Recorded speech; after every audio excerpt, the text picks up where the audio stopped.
They stood in silence around the wreck. The B-29 lay torn open in the yard of the Tachikawa Air Depot, its vast aluminum skin scorched, edges curled like paper. Once it had flown higher than any Japanese fighter could reach. Now it lay before them, its broken body whispering of a world built beyond their grasp. When the engineers pried open the nose compartment, the smell of burnt fuel and metal dust filled the air. Tadashi Okamura, 27 years old and already weary from years of rationing and air raids, touched the smooth inner wall of the fuselage. It was unlike anything he had ever seen. No hammer marks, no visible rivets, just precision. Was this really made by human hands? One of them murmured. The Americans had allowed a small group of Japanese engineers to study the wreck after surrender. They came dressed in worn khaki, carrying notebooks still marked confidential. Around them, the hangars were filled with the smell of oil and surrender. Every bolt they removed felt like peeling away pride. They had built planes too. The Nakajima Kai-84, the Zero, sleek, agile, elegant. But this was something else. Beneath the outer panels, they found a network of pipes and ducts interwoven like arteries, each leading to what appeared to be a monstrous turbine housing. Captain Hideo Sakata, formerly of Nakajima's aeronautical division, crouched beside the housing and ran his hand along the curved alloy surface. The metal felt denser, cooler. He had spent years designing engines that overheated above 7,000 meters. Yet here was a system built to fly at 10,000, to breathe where air itself thinned to frost. If it weren't wrecked, he said softly, this thing could reach the stratosphere. The others gathered around the turbine mount, tracing each tube and valve. The deeper they looked, the more they realized this wasn't built merely to function. It was built to endure. A 4-stage turbocharger, each layer feeding the next, amplifying air as if the machine itself inhaled with a will of its own. Outside, the wind carried the faint sound of a passing train, a sound that belonged to peace, not war. The men looked at one another and felt something they could not name. It was not just defeat. It was wonder laced with shame. That night, Okamura wrote in his notebook by the dim light of a kerosene lamp, "We thought our Zero could touch heaven, but the Americans built a machine that lived there." He closed the notebook and stared at the shattered fuselage in the moonlight. "How," he whispered, "did they build something so far ahead while fighting the same war as us?" The morning light crept through the high windows of the hangar as the engineers gathered again around the B-29's fractured heart. The Americans had already stripped the weapons and avionics, but the real treasure still lay beneath the engines, the turbocharger. The Japanese team worked in silence, their gloves blackened by oil and soot, until engineer Kuroda leaned in close to the twisted pipes and whispered, almost reverently, "This machine uses the wind itself to strengthen the fire." They paused. The words carried weight.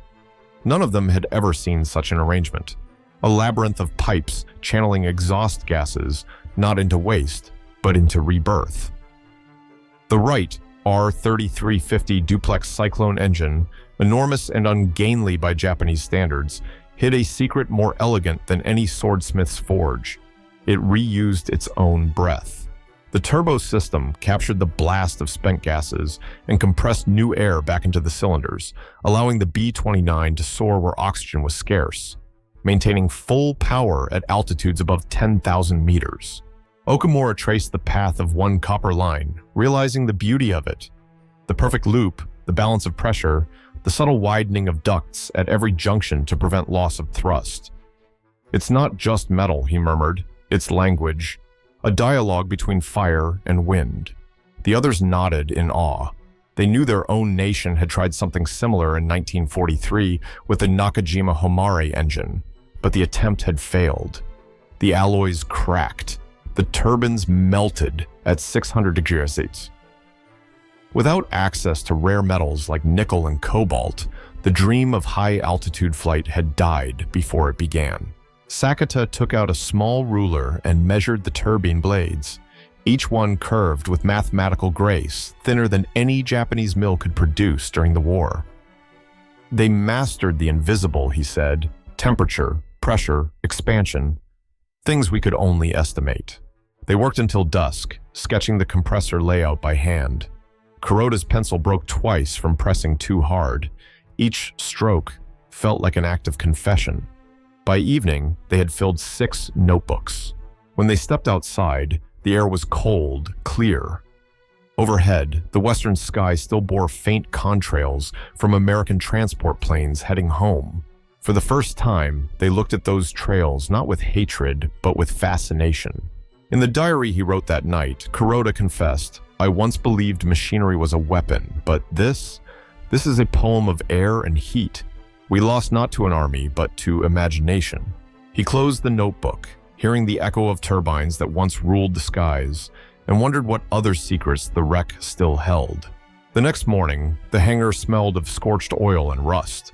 The Japanese engineers gathered again under the open cowling of the engine, where daylight reflected off the dull silver of turbine blades. When they heated one fragment with a blowtorch to test its resilience, the metal glowed orange but refused to melt. The flame hissed out. Kuroda blinked, stunned.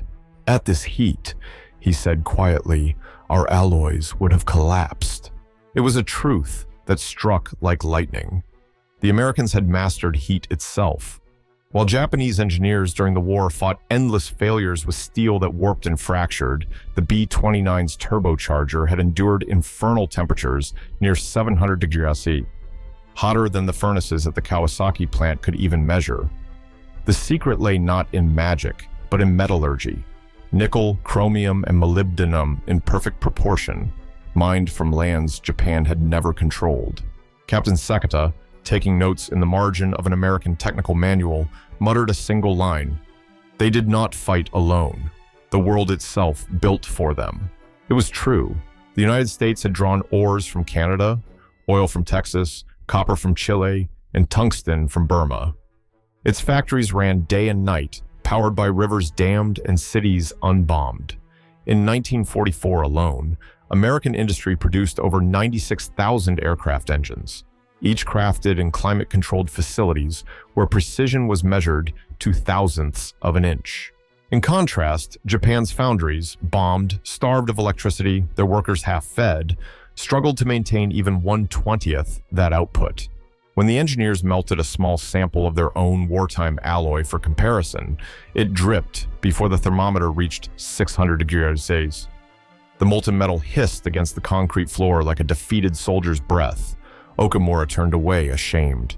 "We built beauty," he said, "but not endurance." Sakata closed his notebook and stared at the glowing fragment. "This war," he murmured, "was not decided by courage or air tactics. It was decided by geology." Outside, a warm wind carried the scent of spring rain through the open doors of the hangar. For a moment, no one spoke. The irony was unbearable. Their entire nation's ingenuity suffocated not by lack of spirit, but by the earth beneath their feet. Later, in a quiet corner, Kuroda wrote a note to himself. "Heat is not our enemy, it is truth. The Americans found a way to make truth serve them." As night fell, the cooled turbine blade lay on the table, still gleaming faintly. It had survived the torch, the war, and now the gaze of its defeated admirers. Proof that sometimes victory is forged not in fire, but in what survives it. That night the rain swept across the Kanto plain, drumming softly against the hangar's tin roof. Inside, the wreck gleamed under oil lamps, a sleeping beast of metal and silence. Kuroda leaned close to the gaping turbine inlet, then closed his eyes. The faint wind passing through the hollow engine made a low, mournful hum. "That sound," he whispered. "I've heard it before." Over Tokyo, the others froze. Each man remembered it differently. That night of March 9th, 1945, when the sky itself seemed to burn. The sound had not been the familiar growl of piston engines, but a high, ghostly wail, as if a storm had been trapped in steel. Civilians once said it was the cry of spirits. Now, standing before the dissected turbine, they understood. The noise had come from the turbocharger's spinning heart, blades screaming at 20,000 revolutions per minute as they inhaled air faster than the ear could follow. It was not a ghost. It was physics. Okamura noted in his sketchbook, "The B-29 breathes like a mountain gale, the sound of power sustained, not forced." The hum symbolized something cruelly poetic. The same technology that burned cities also purified the air of misunderstanding. They now saw beauty inside destruction. Kuroda, running his fingers along the still warm metal, felt a tremor in his hand. "To us," he murmured, "that sound meant death. To them, it meant altitude." His words hung in the air like incense. Sakata approached with a small handheld tachometer he had borrowed from a nearby lab. When the turbine core was rotated manually, the needle quivered, measuring friction so low it was nearly impossible. 20,000 revolutions, perfectly balanced, he said. One imbalance, and the engine tears itself apart. Yet this one stayed whole. They imagined the noise of it in flight. Not chaos, but a steady, rising howl that stretched across the Pacific. That sound had haunted their nights, echoing through burned districts and collapsed factories. Now it returned as revelation. Outside, thunder rolled across the horizon. The men looked up instinctively, as if expecting another formation of bombers. But the sky was empty. Only the echo of rain and memory remained. Kuroda later wrote in his diary, "For years I cursed that sound. Tonight I finally listened to it." When dawn broke, the storm clouds parted, and the first light fell upon the exposed turbine blades, still wet from rain. For a moment, it looked as though the machine itself was breathing, inhaling the morning after a long night of ghosts. By late spring, the dismantling was complete. Every bolt, every bearing, every turbine fin of the B-29's turbo system lay cataloged on wooden tables under the high glass of the Tachikawa hangar. The air smelled of grease and paper. The engineers stood around the final component, the polished impeller wheel, no bigger than a dinner plate, yet capable of channeling the breath of storms. It was then that the chief engineer, Masaru Ito, finally spoke words that none of them expected. "This," he said quietly, "is not just technique, it is philosophy." They turned wasted fire into living energy. The statement cut through the silence. For years, their own designs had been guided by discipline and perfection, the ideal of making every gram of metal count, every movement exact. The American approach was different, generous, even reckless, as if abundance itself were a form of creativity. Where Japan had sought refinement, America had sought control over chaos, and had succeeded. Ito lifted the impeller into the light. The blade angles were not perfectly symmetrical, and that imperfection was deliberate. The Americans understood vibration, airflow, stress distribution. They allowed the machine to flex, to live. It was not static beauty, but dynamic endurance. Okamura wrote in his notes, "They do not worship precision, they trust movement." Around them, the workers from the nearby Allied maintenance unit watched with mild curiosity, sipping from large metal mugs of coffee. One of the Japanese technicians stared at the steam rising from those cups. The aroma was bitter but rich, the scent of normalcy in a world rebuilt. He suddenly realized that this too was part of American genius, comfort, confidence, energy born from small luxuries. The engineers continued documenting the components, now less like prisoners studying their conqueror and more like apprentices deciphering a master's blueprint. Kuroda traced the circular pattern of air vents on a notebook and whispered, "They build power as if nature were their collaborator, not their enemy." For a long moment, no one spoke. The distant hum of American trucks echoed outside, and the men realized they were hearing the same rhythm that once came from the sky, the heartbeat of industry. When the day ended, Ito closed his logbook and bowed slightly toward the disassembled turbocharger. "We lost," he said, "because we never asked what energy really means." The others followed his gaze, watching sunlight glint on the steel like the reflection of a calm sea. It no longer looked like a weapon. It looked like a teacher. 4 years later, in 1949, the engineers who had once stared at the wreckage of a B-29 found themselves standing on polished concrete floors in Schenectady, New York, the beating heart of General Electric's Jet Research Division. The war was over, reconstruction was rising, and Japan's Ministry of Commerce had quietly sent observers to study post-war American manufacturing. Among them was Captain Hideo Sakata, now dressed in a gray civilian suit, notebook in hand, his English halting but eager. He expected to find secrecy. Instead, he found rhythm. Machines humming in precise intervals, conveyor belts feeding compressors, technicians testing blades under blue flame. Every process had a timer, a code, a printed graph. "They don't need a genius," Sakata whispered. "They have a system that makes genius." A young American engineer handed him a punch card strip. Rows of tiny holes encoded pressure data from turbine tests. The Americans fed it into a computer terminal that spat out balanced readings in seconds. Sakata turned the strip over in disbelief. "In Japan," he said softly, "we would check by ear."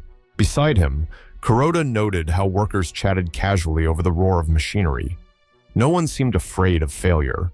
Errors were measured, corrected, archived. The culture itself was mechanical yet human, built on trust between man and method. When one test turbine failed, they did not mourn the loss. They analyzed it, laughed, and brewed another pot of coffee. During lunch, the visitors were invited to the cafeteria. The food was simple: sandwiches, milk, and apples. Yet every tray was identical, every motion synchronized. To the Japanese engineers, this was not laziness. It was industrial choreography. 1,000 small routines forming an empire of efficiency. By evening, Sakata walked through the plant yard as the sunset painted the smokestacks orange. He thought of Tachikawa, the dim hangar, the twisted metal, and realized he was seeing its opposite. Here, machines were not servants of war, but extensions of order. That night, he wrote in his diary, "In their world, creativity is not an act of rebellion, but a process of repetition done perfectly.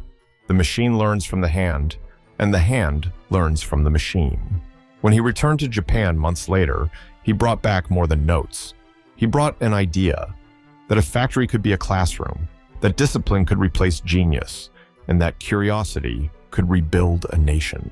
From those lessons grew new laboratories at Mitsubishi, at Kawasaki, at Ishikawajima, where young engineers sketched the blueprints of Japan's first jet engines. The spirit of the B-29's turbine lived on, not as a relic of defeat, but as the seed of rebirth. Tell us in the comments, do you think nations can learn morality through machines, or do machines only mirror the hearts of their builders? In the spring of 1950, as Tokyo's skyline shimmered with scaffolds and cranes, engineer Tadashi Okamura sat by a narrow desk in a repurposed hangar, now labeled Aviation Reconstruction Bureau. The air still smelled faintly of grease and cedar dust. Before him lay a letter written in neat brush strokes. Not for a superior, not for the government, but for a friend. One of the men who had worked beside him in that silent hangar at Tachikawa. "We lost not because of bombs," the letter began, "but because of the way we thought. We built for perfection. They built for possibility. Their machines were not flawless, but alive. Each rotation, each spark learning from failure." He paused, watching the thin paper curl slightly under the desk lamp's heat. Outside, a night train groaned past, carrying coal and steel northward to new factories. It was the rhythm of a nation awakening. He remembered the first time he had seen the turbine spin under power. The shaft had turned slowly at first, then faster until it became invisible, a blur of polished energy. That same blur now echoed in every workshop of the reborn Japan, in the precision grinders of Kawasaki, in the humming test stands of Mitsubishi, in the restless hands of young engineers who had grown up under ashes but dreamed in blueprints. Kuroda, now teaching at the University of Tokyo, once sent him a short note. "When I hear the new jet engines test above Haneda, I think of that B-29, our greatest teacher disguised as an enemy." The letter in Okamura's hands continued. "If there is one lesson, it is this: power is not about destruction. It is about harmony between courage and curiosity. The Americans taught us that even wasted heat can be reborn. Perhaps so can we. He sealed the letter and looked toward the horizon, where a single aircraft climbed into the dawn. Its jet engines left a faint silver trace that shimmered against the rising sun. For a long time, he watched it fade until the sky became quiet again. The kind of silence that belongs only to those who have learned from defeat. The turbine that had once powered war now powered peace. And somewhere between the sound of fire and wind, Japan had found its second breath. In the years that followed, the men who once studied that wrecked B-29 became architects of a new industrial era. The lessons they carried, precision balanced by daring, discipline fused with imagination, reshaped a nation's soul. From 1952 onward, Japan's factories no longer echoed with the desperation of wartime. They pulsed with quiet purpose. Turbines, once symbols of destruction, now drove electricity into cities, powering homes, trains, and dreams. For Tadashi Okamura and his peers, every engine test was both confession and redemption. They no longer built to conquer the skies, but to understand them. And perhaps, in that understanding, lay the truest victory of all. The hum of a jet over Haneda, the flicker of neon across rebuilt streets. Each carried the same paradox that had haunted the hangar at Tachikawa, that from defeat can come genius, and from ruin, rebirth. Many years later, an elderly Okamura would sit at the edge of a factory floor, watching apprentices tune a turbine half the size, yet twice as efficient as the B-29's. The sound filled the air again, that haunting, metallic breath. But now it was not a warning, it was a lullaby of progress. The turbine spun faster, the hum deepened, and Okamura smiled faintly. "The fire still lives," he whispered, "but now it warms instead of burns."